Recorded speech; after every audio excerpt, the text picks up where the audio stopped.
అందరికీ జై శ్రీరామ్. నేను కళ్యాణ్ శివశక్తి. మదర్సాల కేంద్రంగా హిందువులను ఆర్థికంగా దెబ్బకొట్టేటటువంటి కుట్ర ఒకటి ఈ మధ్య కొత్తగా వెలుగులోకి వచ్చింది. ఉత్తరప్రదేశ్లోని ప్రయాగ్రాజ్లో ఉన్నటువంటి జామియా హబీబియా మదర్సాలో 100 రూపాయలకు సంబంధించినటువంటి దొంగ నోట్లను ముద్రించేటటువంటి వ్యవస్థని పోలీసులు సర్చ్ ఆపరేషన్ ద్వారా వెలుగులోకి తీసుకొచ్చారు. ఈ కుట్ర ఏంటి, దీని వెనుకనున్నటువంటి వివిధ కోణాలు ఏవైతే ఉన్నాయో అవి హిందువులు భారతదేశంలో ఈ మదర్సాల పేరుతో జరుగుతున్నటువంటి కుట్రలకు ఏ విధంగా బలవుతున్నారు అనేటటువంటిది తెలుసుకుందాం.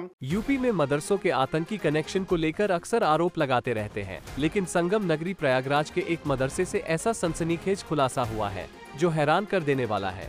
यह मदरसा नकली नोट छापने का कारखाना बना हुआ था।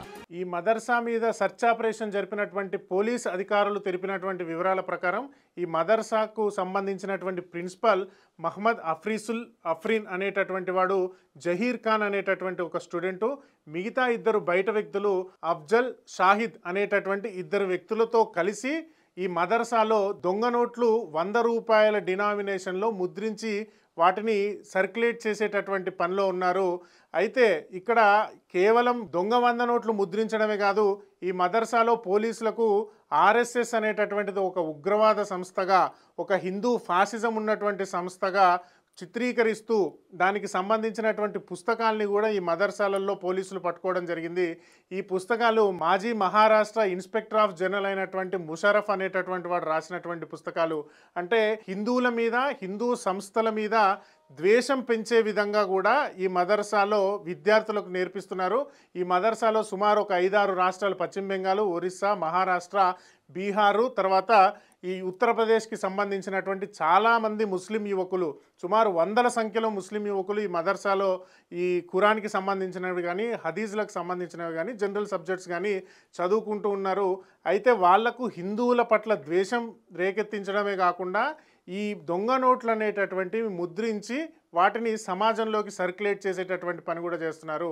అయితే ఇక్కడ గమనించాల్సినటువంటి విషయం ఏంటంటే, ఈ మదరసాలు ఏవైతే ఉన్నాయో ఈ మదరసాలకు శాలరీ ఎక్కడి నుంచి వస్తుంది, ఈ మదరసాల్లో పాఠాలు చెప్పేటటువంటి టీచర్స్కి కానీ, ఈ ప్రిన్సిపల్ మహమ్మద్ అఫ్రీన్ అనేటటువంటి వాడికి కానీ శాలరీలు ఇచ్చేటటువంటిది మన సెంట్రల్ గవర్నమెంటు, స్టేట్ గవర్నమెంట్. ఈ సెంట్రల్ గవర్నమెంట్, స్టేట్ గవర్నమెంట్ నుంచి వచ్చేటటువంటి డబ్బులు వక్ఫ్ బోర్డు నుంచి వచ్చేటటువంటి డబ్బులు ఈ మదరసాలో ముల్లాలకి, తర్వాత పాఠాలు చెప్పేటటువంటి ప్రిన్సిపల్స్కి డబ్బులు ఇస్తున్నారు.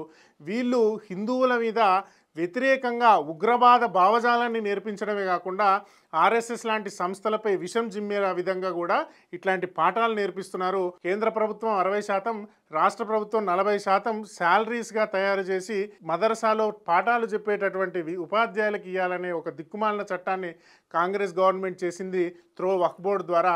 గవర్నమెంట్కి కట్టేటటువంటి ట్యాక్సులు మెజారిటీ హిందువులే ఉంటారు. వాళ్ళు కట్టిన ట్యాక్సుల్లో డబ్బుల్లో నుంచి తీసుకెళ్ళి మదర్సాల టీచర్లకు ఇస్తే, ఈ మదర్సాల టీచర్లు ఎవరైతే ఉన్నారో వీళ్ళు పిల్లలకి మళ్ళీ హిందువుల మీదే విషాన్ని నూరిపోసేటటువంటి ప్రయత్నం చేస్తున్నారు. మదర్సా శాలరీలు ఒక 2-3 నెలలు ఆగిన కారణంగా ఉత్తరప్రదేశ్ ప్రభుత్వం మీద వీళ్ళు స్ట్రైక్ ప్రకటించి ఉత్తరప్రదేశ్ ప్రభుత్వానికి వ్యతిరేకంగా ధర్నాలు చేసినటువంటి సంఘటనలు కూడా చాలా ఉన్నాయి. అయితే దొంగ నోట్ల ముఠా ఏదైతే ఉందో ఇది హిందువుల్ని టార్గెట్ చేసే విధంగా ఎందుకు ఉంది అంటే, దీంట్లో ఇన్వెస్టిగేషన్ చేస్తే పోలీసులకు అర్థమైనటువంటి విషయం ఏంటంటే, మహాకుంభమేళా ఏదైతే ఉందో ఈ మహాకుంభమేళాలో భారతదేశ నలువైపులా కొన్ని లక్షల మంది ఆ కుంభమేళాలో పాల్గొంటారు. ఆ కుంభమేళాలో పాల్గొనేటటువంటి వాళ్ళ దగ్గర చాలా రద్దీ ఎక్కువగా ఉంటుంది. కాబట్టి ఏ షాప్లో పడితే ఆ షాప్లో 100 నోటు, 200 నోటు, 500 నోటు, 10 నోట్లు, 50 నోట్లు ఇస్తూ ఉంటారు. సో అలా ఇచ్చేటప్పుడు ఆ నోట్లలో ఈ దొంగ నోట్లను కలిపేసి దేశ ఆర్థిక వ్యవస్థను దెబ్బతీయడమే కాకుండా హిందువుల షాపులు ఎక్కువగా ఉంటాయి. హిందువులేది ఇక్కడ పిల్గ్రామ్స్గా ఏదైతే భక్తులుగా కుంభమేళాకు వస్తారు కాబట్టి వాళ్ళని టార్గెట్ చేసే విధంగానే ఈ మదర్సాలో 100 రూపాయల దొంగ నోట్లను ముద్రిస్తున్నారు అనేటటువంటి పోలీస్ ఇన్వెస్టిగేషన్లో తేలింది. మన ఆంధ్రాలో కానీ, తెలంగాణలో కానీ జరిగేటటువంటి జాతరలకు ముందు కానీ, సమ్మక్క సారక్క లాంటి జాతరలు కానీ, మన దగ్గర జరిగేటటువంటి నెక్స్ట్ ఇయర్ జరిగేటటువంటి గోదావరి, కృష్ణా పుష్కరాలు, ఇలాంటి వాటిని కూడా టార్గెట్ చేసుకొని మన 2 తెలుగు రాష్ట్రాల్లో కూడా ఇలాంటివి జరుగుతాయి. పిఎఫ్ఐ అనేటటువంటి సంస్థ దీనికోసమే పనిచేస్తుంది. ఆల్రెడీ దాని మీద నేషనల్ ఇన్వెస్టిగేషన్ ఏజెన్సీ వాళ్ళు దాడి చేయడం జరిగింది. పిఎఫ్ఐ డాక్యుమెంట్ 2047 అనే డాక్యుమెంట్ని పట్టుకోవడం జరిగింది. వాళ్ళ యొక్క ఆలోచన విధానం ఇదే విధంగా ఉంది కాబట్టి స్టేట్ ఇంటెలిజెన్స్ కానీ, సెంట్రల్ ఇంటెలిజెన్స్ విధానం కానీ వీటి మీద ప్రత్యేకమైనటువంటి దృష్టి పెట్టి భావితరాలలో ఈ ముస్లింలలో ఉన్నటువంటి యువకుల్ని ఉగ్రవాదులుగా తయారు చేసేటటువంటి సంస్థలు ఏవైతే ఉన్నాయో వాటికి కఠినమైనటువంటి చట్టాలను పెట్టి అవసరమైతే మదరసాలను లేకుండా కేవలం ముస్లింల కోసం సపరేట్ ఎడ్యుకేషన్ పాలసీని రూపొందించే విధంగా ప్రభుత్వాలు చట్టాలు పాలసీలు చేయాలని కోరుకుంటూ ఈ ఉగ్రవాద భావజాలాన్ని రేకెత్తించేటటువంటి జమాతే ఇస్లామీ లాంటి హిందూ ఆర్గనైజేషన్లను కూడా బ్యాన్ చేయాలని కోరుకుంటూ జై శ్రీరామ్, భారత్ మాతాకి జై.